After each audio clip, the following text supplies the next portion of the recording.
ओम। सर्वेभ्यो नमः। बालकांड के अष्टादश सर्ग का प्रारंभ कर रहे हैं। राजाओं तथा ऋषि श्रृंग को विदा करके राजा दशरथ का रानियों सहित पुरी में आगमन, श्री राम, भरत, लक्ष्मण और शत्रुघ्न के जन्म, संस्कार, शील, स्वभाव एवं सद्गुण, राजा के दरबार में विश्वामित्र का आगमन और उनका सत्कार। निवृत्ते तु क्रतो तस्मिन् हयमेधे महात्मनः प्रतिगृह्यामरा भागान् प्रतिजग्मुर्यथागतम्। महामना राजा दशरथ का यज्ञ समाप्त होने पर देवता लोग अपना अपना भाग ले जैसे आए थे वैसे लौट गए। समाप्त दीक्षा नियमः पत्नीगण समन्वितः प्रविवेश पुरीं राजा सभृत्य बलवाहनः। दीक्षा का नियम समाप्त होने पर राजा अपनी पत्नियों को साथ ले सेवक, सैनिक और सवारियों सहित पुरी में प्रविष्ट हुए। यथा अर्हं पूजितास्तेन राज्या च पृथ्वीश्वरः मुदितः प्रयुदेशान् प्रणम्य मुनिपुंगवम्।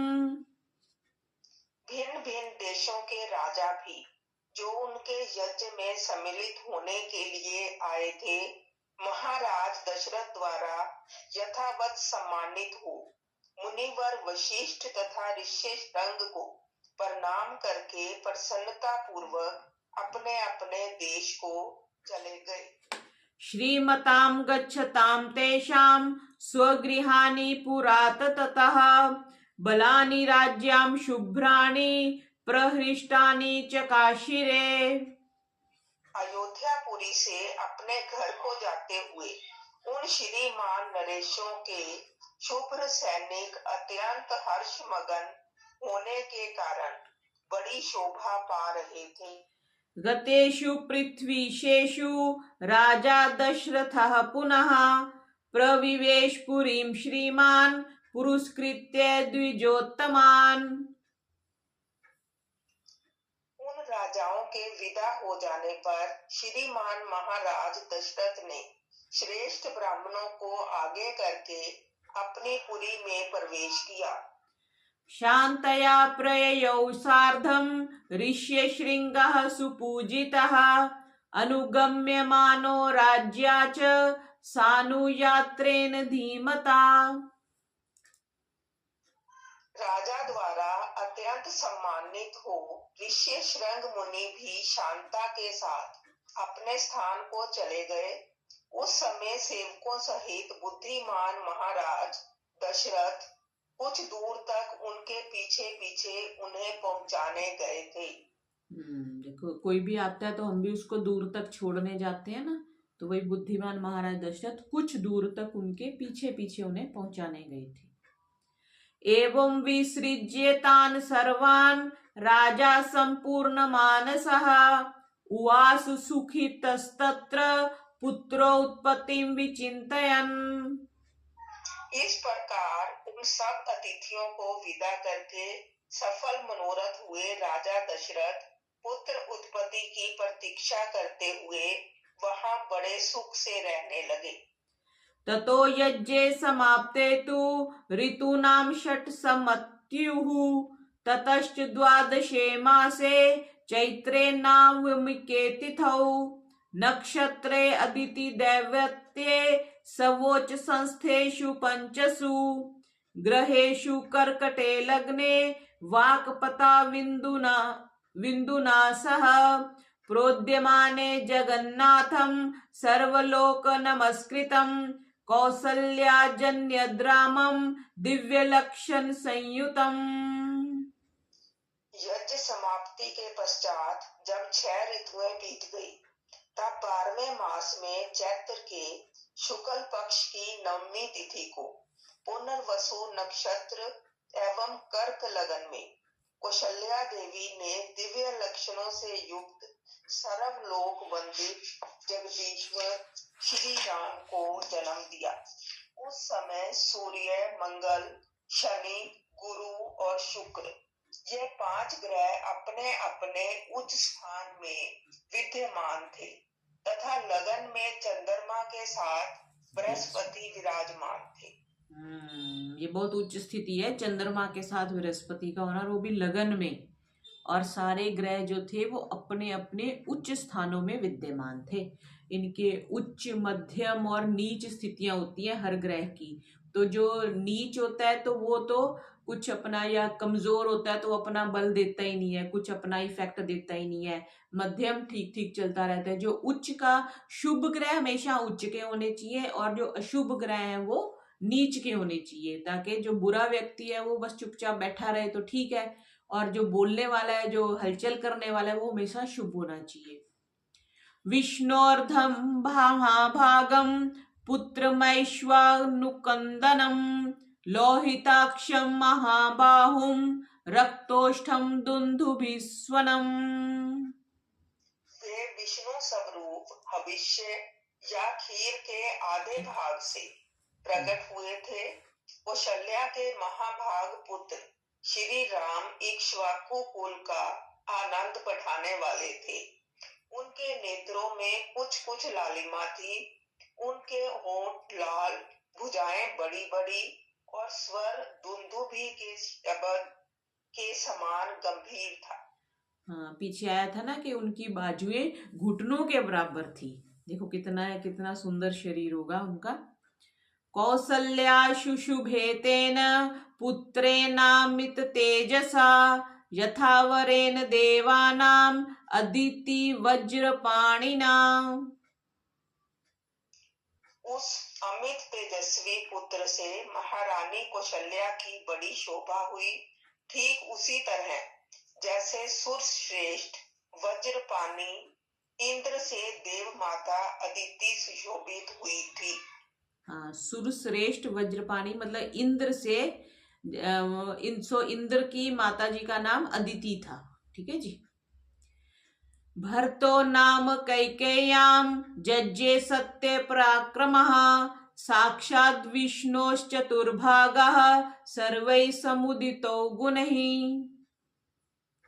तदंतर कैकेयी से सत्य पराक्रमी भरत का जन्म हुआ, जो साक्षात भगवान विष्णु के सब रूप भूत पायस खीर के चतुर्थ अंश से भी न्यून भाग से प्रकट हुए थे।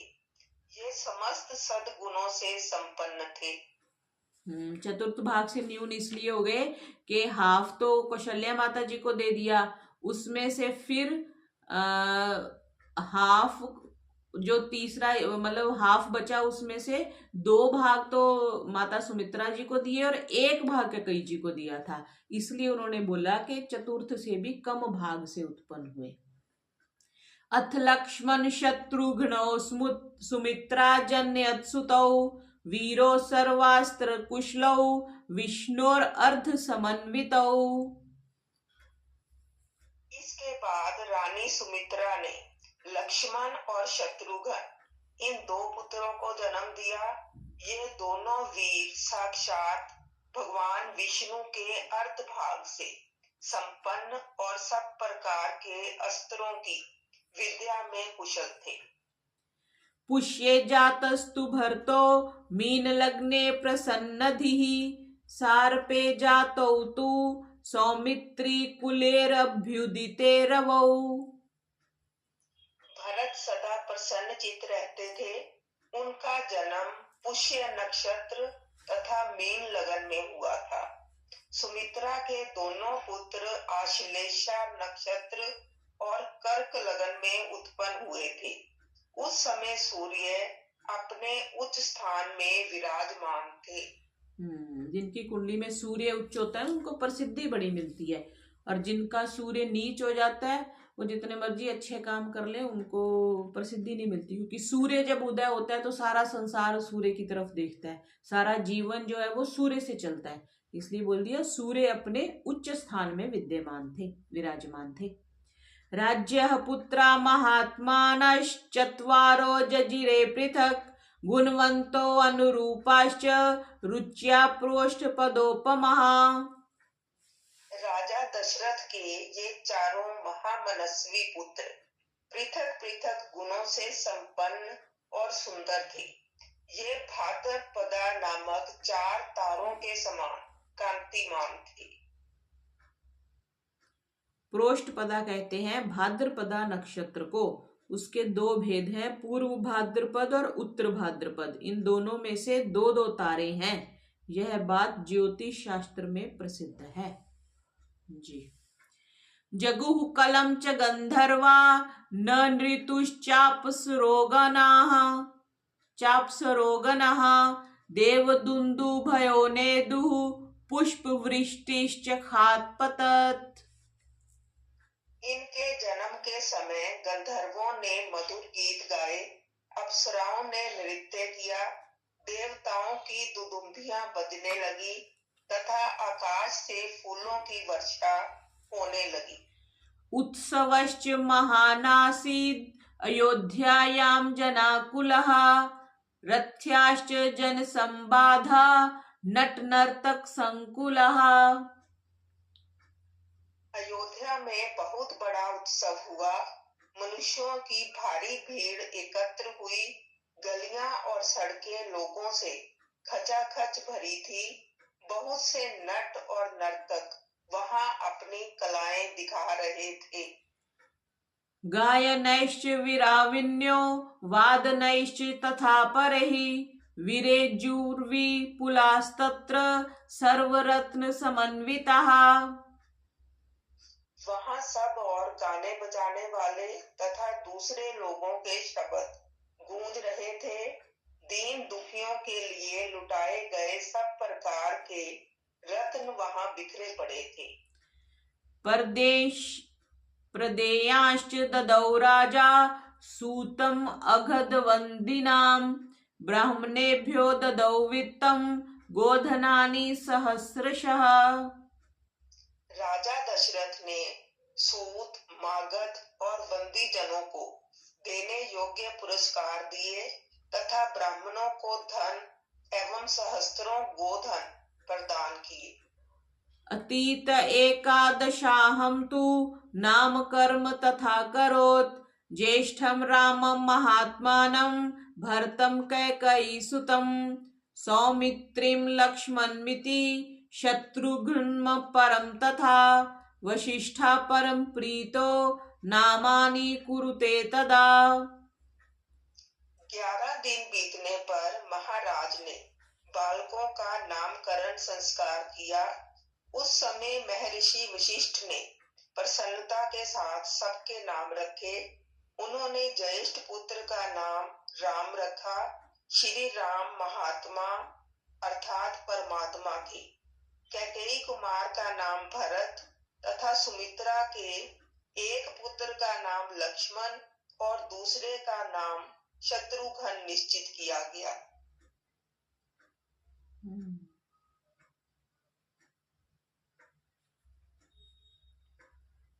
राम नीचे इन्होंने कहा है कि क्षत्रिय को 12 दिनों का सूतक लगता है, तो इस स्मृति वाक्य से विरोध होगा। तो इसलिए राम जन्म के 12 दिन बीत जाने के बाद 13वें दिन राजा ने नामकरण संस्कार किया, ऐसा मानना चाहिए। पर इधर महर्षि वाल्मीकि ने श्लोक में तो एकादश अहम लिख दिया। ब्राह्मणान् भोजयामास पौरजानपदानपि अददद् ब्राह्मणानां च रत्नौघममलं बहु। राजा ने ब्राह्मणों, पुरवासियों तथा जनपद वासियों को भी भोजन कराया। ब्राह्मणों को बहुत से उज्जवल रतन समूह दान किए। तेषां जन्म क्रियादीनि सर्वकर्माण्यकारयत् तेषां केतुरिव ज्येष्ठो रामो रतिकरः पितुः। महर्षि वशिष्ठ ने समय समय पर राजा से उन बालकों के जात कर्म आदि सभी संस्कार करवाए थे।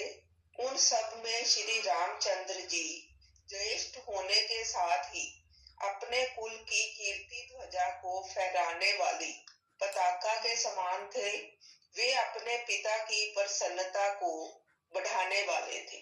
पताका कहते हैं झंडे को, और अपने वैदिक संस्कृति में 16 संस्कार हैं, ठीक है। तो ये जात कर्म संस्कार आदि महर्षि वशिष्ठ ने कराए थे, उनके कुल पुरोहित थे। बभूव भूयो भूतानां स्वयं भूरिव सम्मतः सर्वे वेद विदः शूरा सर्वे लोकहिते रतः। सभी भूतों के लिए वे स्वयं भू ब्रह्मा जी के समान विशेष प्रिय थे। राजा के सभी पुत्र वेदों के विद्वान और शूरवीर थे। सब के सब लोक हितकारी कार्यों में संलग्न रहते थे। सर्वे ज्ञानोपसंपन्नाः सर्वे समुदिता गुणैः तेषामपि महातेजा रामः सत्ये पराक्रमः इष्टः सर्वस्य लोकस्य शशांक इव निर्मलः गच्छस्कन्देष्वपृष्ठे च रथचर्यासु सम्मतः धनुर्वेदे च निरतः पितुः शुश्रूषणे रतः।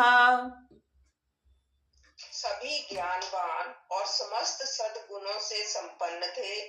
उनमें भी सत्य पराक्रमी श्री रामचंद्र जी सबसे अधिक तेजस्वी और सब लोगों के विशेष प्रिय थे। वे निष्कलंक चंद्रमा के समान शोभा पाते थे। उन्होंने हाथी के कंधे और घोड़े की पीठ पर बैठने तथा रथ हाँकने की कला में भी सम्मान पूर्ण स्थान प्राप्त किया था। वे सदा धनुर्वेद का अभ्यास करते और पिताजी की सेवा में लगे रहते थे। बाल्यात् प्रभृति सुस्निग्धो लक्ष्मणो लक्ष्मीवर्धनः रामस्य लोक रामस्य भ्रातुर्ज्येष्ठस्य नित्यशः सर्वप्रिय करस्तस्य रामस्यापि शरीरतः। लक्ष्मी की वृद्धि करने वाले लक्ष्मण बाल्यावस्था से ही श्री रामचंद्र जी के प्रति अत्यंत अनुराग रखते थे। वे अपने बड़े भाई लोकाभिराम श्री राम का सदा ही प्रिय करते थे और शरीर से भी उनकी सेवा में ही जुटे रहते थे। लक्ष्मणो लक्ष्मी संपन्नो बहि प्राण इवापरः न च तेन विना निद्रां लभते पुरुषोत्तमः मृष्टमन्नमुपानीतम् अश्नाति न हितं विना। शोभा संपन्न लक्ष्मण श्री रामचंद्र जी के लिए बाहर विचरने वाले दूसरे प्राण के समान थे। पुरुषोत्तम श्री राम को उनके बिना नींद भी नहीं आती थी। यदि उनके पास उत्तम भोजन लाया जाता तो श्री रामचंद्र जी उसमें से लक्ष्मण को दिए बिना नहीं खाते थे। देखो श्री राम जी उनको भोजन दिए बिना नहीं खाते थे। और ये देखो, ये हमें नहीं पता था ना कि श्री राम जी को उनके बिना नींद भी नहीं आती थी। यदा हि हयम आरूढ़ो मृगयाम याति राघवः अथैनं पृष्ठतोभ्येति सधनुः परिपालयन् भरतस्यापि शत्रुघ्नो लक्ष्मणावर्जो हि सः प्राणैः प्रियतरो नित्यं तस्य चासीत तथा प्रियः। जब श्री रामचंद्र जी घोड़े पर चढ़कर शिकार खेलने के लिए जाते, उस समय लक्ष्मण धनुष लेकर उनके शरीर की रक्षा करते हुए पीछे पीछे जाते थे। इसी प्रकार लक्ष्मण के छोटे भाई शत्रुघ्न भरत जी को प्राणों से भी अधिक प्रिय थे और वे भी भरत जी को सदा प्राणों से भी अधिक प्रिय मानते थे। स चतुर्भिर्महाभागै पुत्रैः दशरथः प्रियः बभूव परम प्रीतो देवैरिव पितामहः। इन 4 महान भाग्यशाली प्रिय पुत्रों से राजा दशरथ को बड़ी प्रसन्नता प्राप्त होती थी। ठीक वैसे ही जैसे 4 देवताओं अर्थात दिक्पालों से ब्रह्मा जी को प्रसन्नता होती है। ते यदा ज्ञान संपन्नाः सर्वे समुदिता गुणैः ह्रीमन्तः कीर्तिमन्तश्च सर्वज्ञा दीर्घदर्शिनः तेषामेव प्रभावानां सर्वेषां दीप्ततेजसां पिता दशरथोरिष्टो ब्रह्मालोकाधिपो यथा। वे सब बालक जब समझदार हुए तब समस्त सद्गुणों से संपन्न हो गए। वे सभी लज्जाशील, यशस्वी, सर्वज्ञ और दूरदर्शी थे। ऐसे प्रभावशाली और अत्यंत तेजस्वी उन सभी पुत्रों की प्राप्ति से राजा दशरथ लोकेश्वर ब्रह्मा की भांति बहुत प्रसन्न थे। ते चापि मनुज्व्याघ्रा वैदिकध्ययने रताः पितृशुश्रूषुरता धनुर्वेदे च निष्ठिताः। वे पुरुष सिंह राजकुमार प्रतिदिन वेदों के स्वाध्याय, पिता की सेवा तथा धनुर्वेद के अभ्यास में दत्तचित्त रहते थे। यहाँ पे पिता की सेवा बार बार शब्द आया है ना, माता की सेवा नहीं आया अभी तक। अथ राजा दशरथ तेषां दारकिर्यां प्रति चिन्तयामास धर्मात्मा सोपाध्यायः स बान्धवः तस्य चिन्तयमानस्य मन्त्रिमध्ये महात्मनः अभ्यागच्छन् महातेजा विश्वामित्रो महामुनिः। एक दिन धर्मात्मा राजा दशरथ पुरोहित तथा बंधु बांधवों के साथ बैठकर पुत्रों के विवाह के विषय में विचार कर रहे थे। मंत्रियों के बीच में विचार करते हुए उन महामना नरेश के यहाँ महातेजस्वी महामुनि विश्वामित्र पधारे। स राज्यो दर्शनाकांक्षी द्वाराध्यक्षनुवाचः शीघ्रमाह्यातं मां प्राप्तं कौशिकं गाधिनः सुतम्। वे राजा से मिलना चाहते थे। उन्होंने द्वारपालों से कहा, तुम लोग शीघ्र जाकर महाराज को यह सूचना दो कि कुशिक वंशी गाधी पुत्र विश्वामित्र आए हैं। ये हमारी जो परंपरा है ना, हमारी वैदिक जो परंपरा है उसमें माता के नाम से बच्चों का नाम चलता है। कौशल्यानंदन है ना, तो जैसे अंजनी पुत्र, ये जो पिता का नाम आजकल चलने लग गया ना, ये मुगलों की परंपरा है। ठीक है, हमारे तो क्योंकि माता को सम्मान दिया जाता था, अब तो वैसे इन्होंने कंपलसरी कर दिया है माता का नाम सर्टिफिकेट वगैरह में, नहीं तो जब से मुगल आए तो सिर्फ पिता का नाम चलता था। तो यहाँ पे उन्होंने आके कहा ना, कुशिक वंशी गाधी पुत्र विश्वामित्र आए हैं, तो माता के नाम से पहले चलता था। हमारी परंपरा ये है। तच्छ्रुत्वा वचनं तस्य राज्योवेशं प्रदुद्रुवुः संभ्रान्तं मनसः सर्वे तेन वाक्येन चोदितः। उनकी यह बात सुनकर वे द्वारपाल दौड़े हुए राजा के दरबार में गए। वे सब विश्वामित्र के उस वाक्य से प्रेरित होकर मन ही मन घबराए हुए थे। ते गत्वा राजभवनं विश्वामित्रं ऋषिं तदा प्राप्तम् आवेदयामानस् सुनृपायेक्ष वाक्वे तदा। राजा के दरबार में पहुंचकर उन्होंने इक्ष्वाकु कुल नंदन अवध नरेश से कहा, महाराज, महर्षि विश्वामित्र पधारे हैं। तेषां तद्वचनं श्रुत्वा स पुरोधाः समाहितः प्रत्युजगाम संहृष्टो ब्राह्मणामिव वासवः। उनकी वह बात सुनकर राजा सावधान हो गए। उन्होंने पुरोहित को साथ लेकर बड़े हर्ष के साथ उनकी अगवानी की, मानो देवराज इंद्र ब्रह्मा जी का स्वागत कर रहे हों। स दृष्ट्वा ज्वलितं दीप्त्या तापसं संशितव्रतं प्रहिष्टवदनो राजा ततो अर्घया उपहारयत्। विश्वामित्र जी कठोर व्रत का पालन करने वाले तपस्वी थे। वे अपने तेज से प्रज्वलित हो रहे थे। उनका दर्शन करके राजा का मुख प्रसन्नता से खिल उठा और उन्होंने महर्षि को अर्घ्य निवेदन किया। उनका दर्शन करके राजा का मुख प्रसन्नता से खिल उठा और उन्होंने महर्षि को अर्घ्य निवेदन किया। अर्घ्य देना, जल देना, जैसे सूर्य को अर्घ्य देते हैं ना। स राज्यः प्रतिग्राही अर्घ्यम शास्त्र दृष्टेन कर्मणा कुशलम च अव्ययम चैव पर्यपृच्छन् नराधिपम्। राजा का वह अर्घ्य शास्त्रीय विधि के अनुसार स्वीकार करके महर्षि ने उनसे कुशल मंगल पूछा।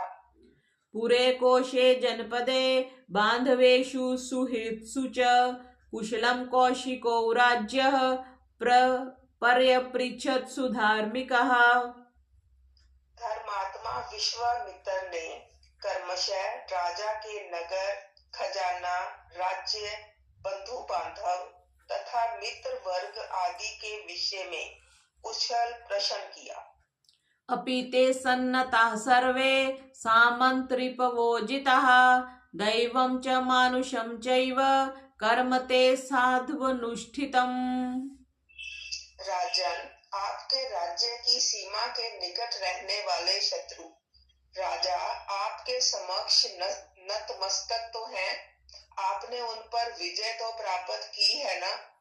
आपके यज्ञ याग आदि देव कर्म और अतिथि सत्कार आदि मनुष्य कर्म तो अच्छी तरह संपन्न होते हैं ना।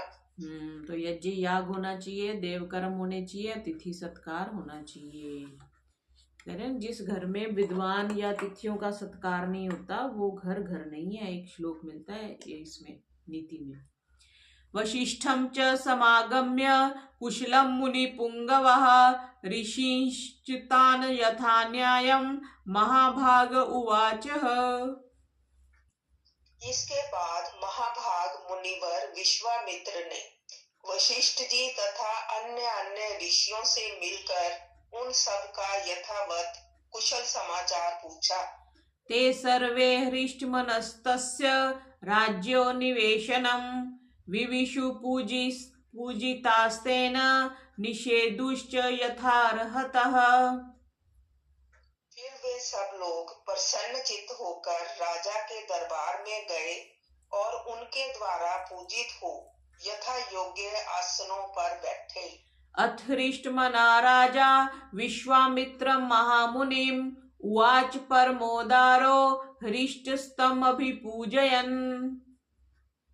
तदंतर प्रसन्न चित्त परम उदार राजा दशरथ ने पुलकित होकर महामुनि विश्वामित्र की प्रशंसा करते हुए कहा।